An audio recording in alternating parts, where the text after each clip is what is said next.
Thank you for joining me today. It's Brian Gubernick, and welcome to the No Days Off podcast, where we believe that every single day brings a new opportunity to get better.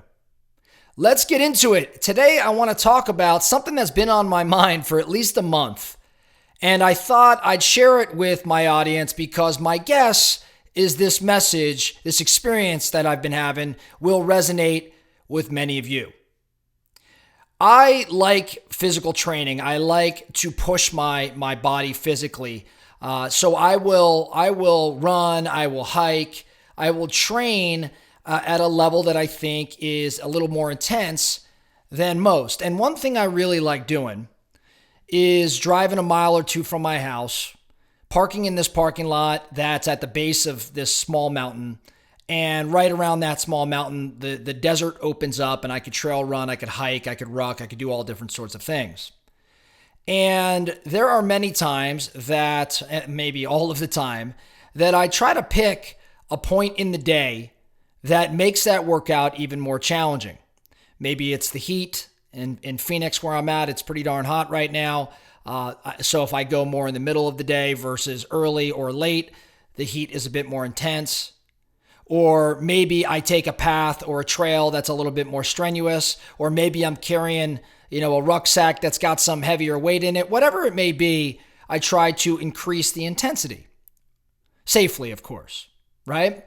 And so what I've realized, though, about a month ago, as I was starting off on a hike at about 2 or 3 o'clock during the day, when it's really at its hottest point, when really there's nobody else out there. And I'm looking at the parking lot and only my car is in this parking lot.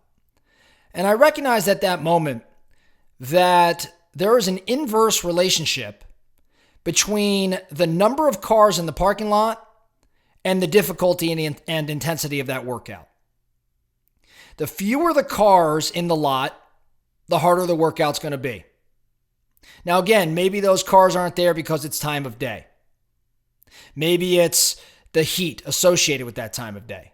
Maybe for you, it's not heat, but maybe it's cold. If you were picking a time of day that's colder than other times of day, fewer people are out there. Maybe it's the actual workout itself. Maybe if you didn't have as many options in terms of the trail like I do, maybe there's only one trail and it's straight up. There's going to be fewer cars in that parking lot.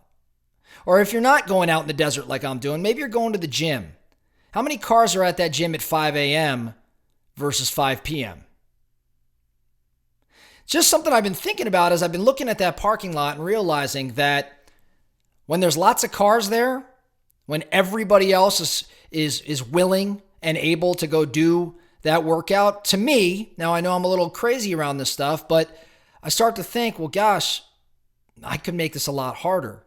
If I want to have different results than everyone else around me, which is what we strive to do at No Days Off, why am I doing this at the same time everybody else is doing it?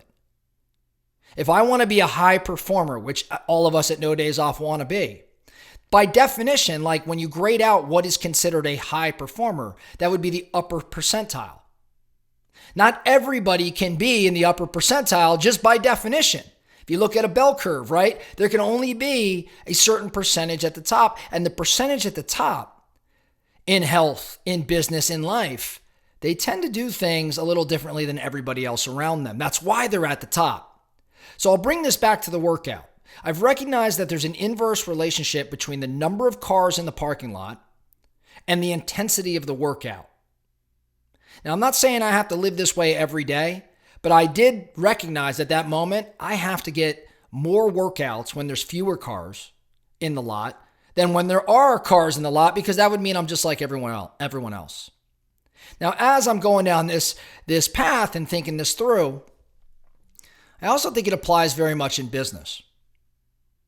When is everybody else lead generating if you're in sales? When is everyone else showing up in the office? When is everyone else leaving the office? What are people doing in the office on average? See, I'm not advocating that you have to be the first one in and the last one to leave. But I'll tell you, especially early on in your career, you can't make an argument against hard work.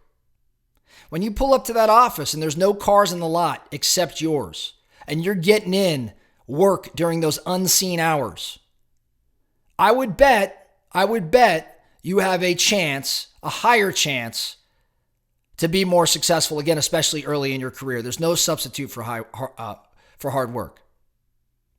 Now, when everyone's leaving and you're staying an extra 20, 30, maybe an hour, maybe you get a little bit more done than everybody else around you. And again, you want to be a high performer. You've got to do things differently than the way everyone else around you does them.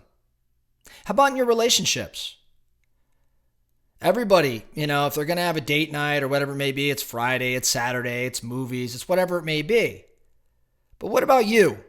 What if you had your date night on Tuesday and it was something different and it was creative? I'm not saying that's the key to a successful relationship, date nights on Tuesday. I'm just simply wondering, if you're going to have more success than everybody else around you, then you got to do things differently than everyone else. Where are there fewer cars in the parking lot is the question I'm asking. So in business and in life and in health, what I know is this: success oftentimes is only had at the extremes. In other words, as a mentor of mine has taught for many, many years, there's no such thing as a balanced life. Success is had at the extremes. Now, when you go out to those extremes, you can't stay in the red for too long. But the extremes would be you putting in work different than everybody else around you. When is the parking lot at its lightest? When are the fewest cars in that lot? In your health, in your business, in your relationships. That's the time you should be getting into action. So again, I want to be a high performer, and by definition, there's only so many that can be considered at the top. So you have to do things differently than everyone else around you, and the success is had at extremes. Now again, you can't run that way nonstop. I can't go out at 2:30 and at the hottest point of the day every day. The wear and tear on my body would just be too much.